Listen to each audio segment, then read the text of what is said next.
नमस्कार दोस्तों, मैं राकेश अपने YouTube channel walk with bug पे आपका फिर से एक बार स्वागत करता हूँ। लास्ट ट्यूटोरियल में हमने देखा था कि फंक्शंस वर्क कैसे करते हैं ऑब्जेक्ट ओरिएंटेड कंसेप्ट में। तो आज हम उसके आगे का टॉपिक जो है उसके बारे में डिस्कस करने वाले हैं। तो ऑब्जेक्ट ओरिएंटेड कंसेप्ट जो है बेसिकली एक मैंडेटरी कंसेप्ट होती है और बहुत सी जो अभी लैंग्वेजेस आ रही है तो और प्रीवियस जो लैंग्वेजेस है जो एग्जिस्टिंग है तो वो सब भी ऑब्जेक्ट ओरिएंटेड कंसेप्ट ही फॉलो करती है। तो ऑब्जेक्ट ओरिएंटेड कंसेप्ट का बेनिफिट तो ऐसे रहता है, मानो आपने एक कोड कर लिया तो बार बार आपको कोड रिपीट करने की जरूरत नहीं पड़ती, आपको फ्लेक्सिबिलिटी मिलती है। अगर प्रोसीजरल ओरिएंटेड कंसेप्ट में सीधी भाषा में अगर मैं बोलूँ तो अगर प्रोसीजरल ओरिएंटेड लैंग्वेज में आपका कोड रहता है सपोज 10 लाइन का, तो ऑब्जेक्ट ओरिएंटेड कंसेप्ट में वही कोड आपका हो जाएगा 3 to 4 लाइन का। एंड एक बार आपने वो कोड कर लिया तो वही फाइल आप दूसरे फाइल्स में इंक्लूड करके उसी फंक्शन को कॉल करके उसी मेथड को कॉल करके आप डायरेक्टली ऑपरेशंस परफॉर्म कर सकते हो। तो सपोज कंसिडर कर लो, अगर आपको ऐसे सिनेरियो आता है कि क्रड ऑपरेशन करना है, राइट। क्रड ऑपरेशन के लिए आप क्या करोगे, तो बार बार कोड करने से तो एक बेहतर तरीका है, आप अगर ऑब्जेक्ट ओरिएंटेड कंसेप्ट में आपकी मास्टरी हो जाती है या फिर बेसिक नॉलेज भी आपको आ जाता है तो आप ऐसे कर सकते हो, क्रिएट के लिए, अपडेट के लिए, डिलीट के लिए, पेज करने के लिए, इन सब के लिए फंक्शंस बना के रखो। उसी फंक्शंस को अलग अलग पैरामीटर पास करके आप डायरेक्टली ऑपरेशन परफॉर्म कर सकते हो। तो मेरा कहने का ये मतलब है, आपकी जो क्वेरी रहने वाली है तो वो क्वेरी उस मेथड के अंदर रहने वाली है एंड आप डायरेक्टली उस मेथड को पैरामीटर पास करोगे। तो अगर मेथड को पैरामीटर पास होते तो डायरेक्टली वो क्या करेगा, पर्टिकुलर ऑपरेशन, मान लो इंसर्ट का है, पेज का है, डिलीट का है या अपडेट का है, तो वो ऑपरेशन वो डायरेक्टली परफॉर्म कर देगा। तो आपको बार बार कोडिंग करने की जरूरत नहीं पड़ती, राइट। तो ये फ्लेक्सिबिलिटी आपको ऑब्जेक्ट ओरिएंटेड में मिल जाती है। तो चलो आगे का कंसेप्ट के बारे में अभी जानकारी लेते हैं। हमारा फोल्डर ओपन करते हैं जिसमें हमने कोड किया था।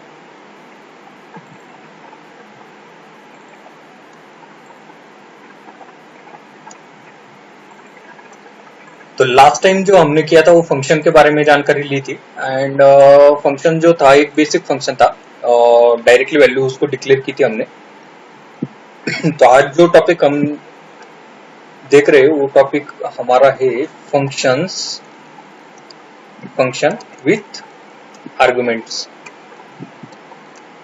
ओके, आर्गुमेंट होती क्या है, अगर आपको बेसिक जानकारी होगी तो वेल एंड गुड है, नहीं होगी तो बता देता हूँ मैं आपको कन्वीनियंस के लिए आपके।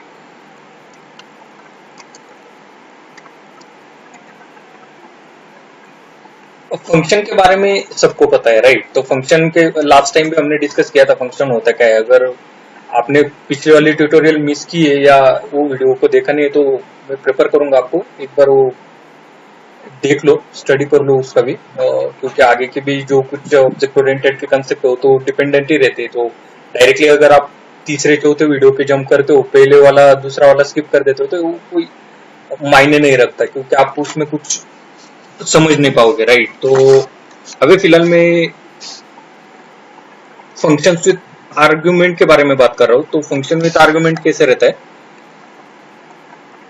मान के चलो मैंने एक ऐड का फंक्शन क्रिएट किया, राइट। तो ये क्या करेगा, मेरे लिए एडिशन का काम करके देगा। अभी मैं क्या करता हूँ, लास्ट वीडियो में हमने ऐसे किया था, a is equal to 10 and b is equal to $b is equal to 30। ये डायरेक्टली वैल्यू हमने इसको असाइन कर देते, राइट। तो हमें एक फ्लेक्सिबिलिटी नहीं मिलती, हमें जो एग्जिस्टिंग वैल्यू उन्हीं को यूज करके हम खाली ऑपरेशन परफॉर्म कर सकते हैं, मानो वो एडिशन है, सब्ट्रैक्शन है, डिवीजन है या मल्टीप्लिकेशन है। तो ये चीज हमें अवॉइड करनी है। तो फंक्शन विद आर्गुमेंट क्या करता है, तो आर्गुमेंट क्या रहता है, अगर फंक्शन को हम कोई पैरामीटर पास करते हैं, जैसे कि मैंने किया a एंड b। अभी मेरे फंक्शन में मैंने क्या किया है, दो पैरामीटर पास किए हैं, राइट। तो a एंड b जो है हमारे दो पैरामीटर है। दो पैरामीटर फंक्शन को अगर पास करते हैं तो इसका मीनिंग ऐसे रहता है, ये फंक्शन डिक्लेरेशन या कॉलिंग के टाइम पे दो वेरिएबल की डिमांड करेगा। अगर आप उसको वेरिएबल देते नहीं हो तो ये एरर जनरेट कर देगा, क्योंकि हमने यहाँ पे मेंशन किया हुआ है फंक्शन को आर्ग्यूमेंट की यानी पैरामीटर की जरूरत है, ये मैंडेटरी है। तो आगे भी हम देखेंगे इसका और एक बेनिफिट रहता है, टाइप हिंटिंग एक कंसेप्ट है, नहीं कंसेप्ट है पीएचपी में। तो वो जो कंसेप्ट है वो हमें डायरेक्टली ऑथराइज करती है या एक्सेस प्रोवाइड करती है कि कौन से डेटा टाइप का हमें वेरिएबल चाहिए, तो वो हम यहाँ पे डिक्लेयर कर सकते हैं। जब टाइप हिंटिंग का टॉपिक सीखेंगे उस टाइम पे मैं आपको डिटेल में बता दूंगा।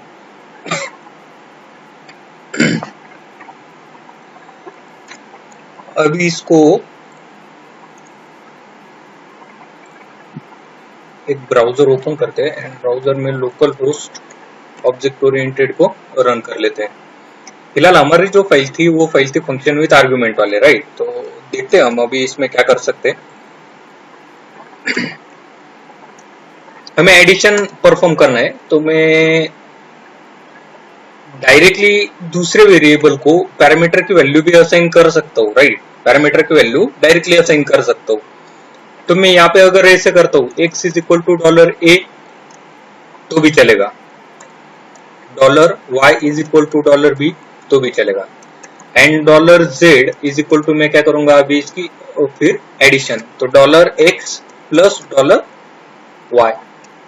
तो ये एक मेथड है आपके पास, इसको मैं एक बार एग्जीक्यूट करके दिखा देता हूँ आपको। एंड यहाँ पे मैं रिटर्न के अलावा प्रिंट कर देता हूँ directly, addition is equal to हमारी जो एडिशन रहने वाली है वो है z, राइट।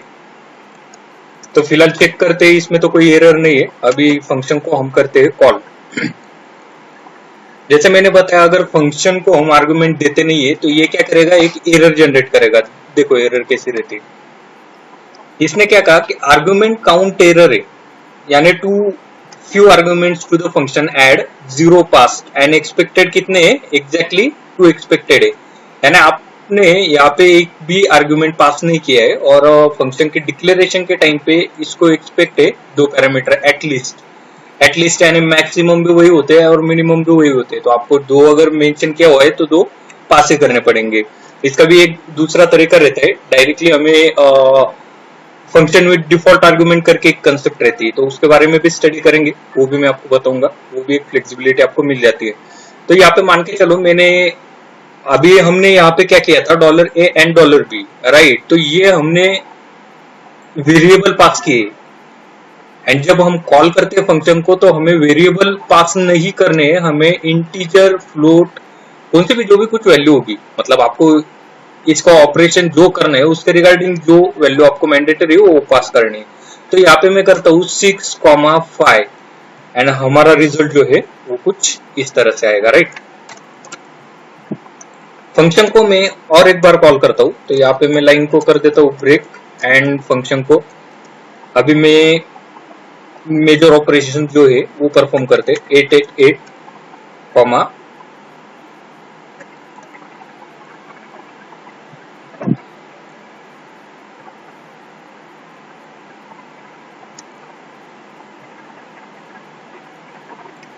तो यहाँ पे कुछ इस तरह से ऑपरेशन परफॉर्म कर रहा हूं मैं, एंड यहाँ पे मैंने लिखा सेमीकोलन।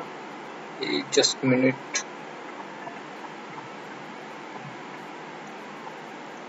हाँ, तो यहाँ पे मैंने 2 पैरामीटर पास किए इसको। अभी देखते हैं ऑपरेशन कैसे वर्क करता है। रिफ्रेश, तो ये रहा आपका एडिशन का ऑपरेशन। तो इसने क्या किया, 2 पैरामीटर हमने जो भी कुछ पास करेंगे, कितनी भी बड़ी वैल्यू रहने दो या छोटी वैल्यू, तो उसका एडिशन करके आपको रिजल्ट जनरेट करके देगा। तो ये फ्लेक्सिबिलिटी आपको एक्चुअली मिल जाती है ऑब्जेक्ट ओरिएंटेड कंसेप्ट के केस में।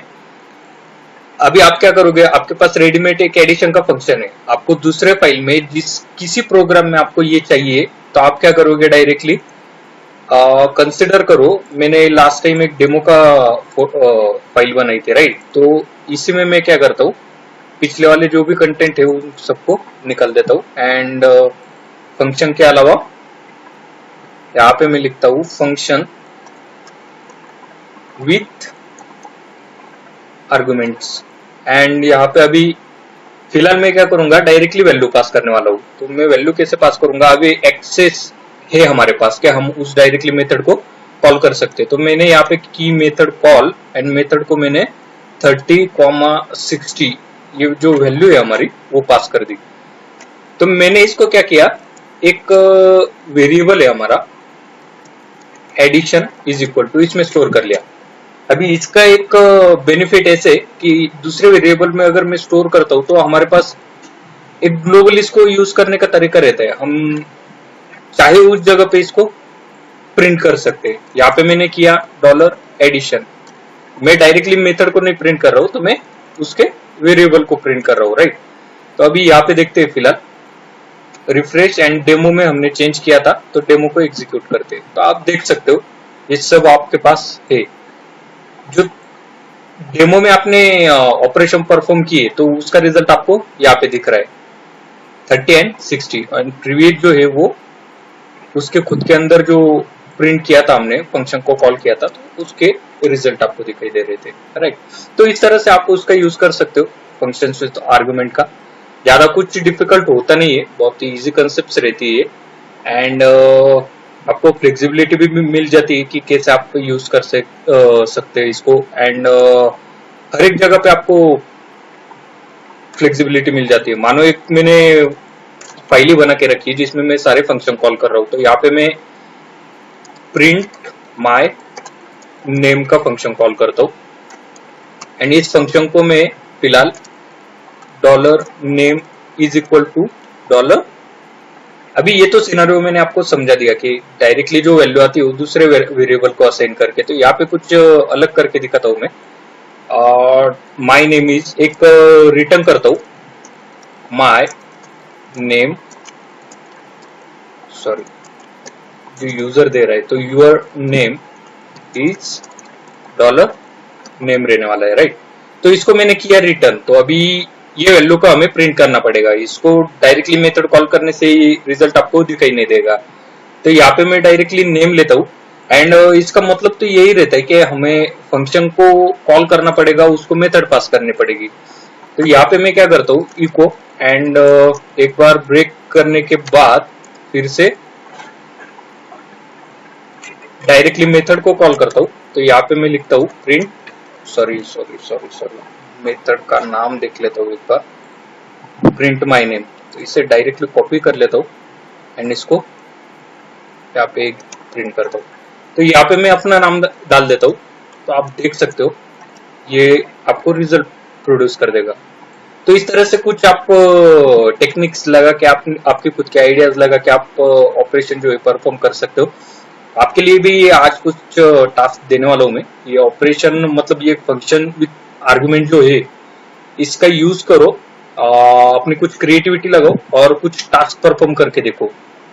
अगर आप उसको परफॉर्म कर सकते हो, कुछ दिक्कत आती है तो मुझे कमेंट करो, मैं सॉर्ट आउट कर दूंगा। और एक रिक्वेस्ट है, आप जो भी कुछ कर रहे हो तो वो कमेंट में एटलीस्ट पोस्ट कर दो, जो भी आप कर रहे हो, तो मैं उसको देख सकूं, चेक कर सकूं, और मुझे भी समझ में आना चाहिए कि आप लोग मतलब मैं जो सिखाता हूँ आप तक पहुंच रहा है, आपको समझ रहा है।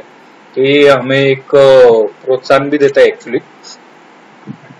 मिलते हैं कुछ नई आइडियाज के साथ, नई वीडियोस के साथ। ऑब्जेक्ट ओरिएंटेड ही फिलहाल तो कंटिन्यू करेंगे, सीएसएस भी हमें बीच में कंटिन्यू करना है, जो कि सीरीज हमारे एक्चुअली पेंडिंग है। तो देखते हैं जैसे टाइम एडजस्ट होता है उस हिसाब से मैं आपके लिए वीडियो लाता रहूंगा। एंड अगर आपने चैनल को सब्सक्राइब नहीं किया है तो कृपया उसको सब्सक्राइब कर दीजिए। अगर वीडियो अच्छी लगी होगी, आपके कुछ काम की होगी, तो लाइक भी कर दीजिए, ठीक है। और अभी फिलहाल तो लॉकडाउन का पीरियड चालू है, तो घर में ही रहिए और सेफ रहिए। मिलते हैं नेक्स्ट वीडियो में।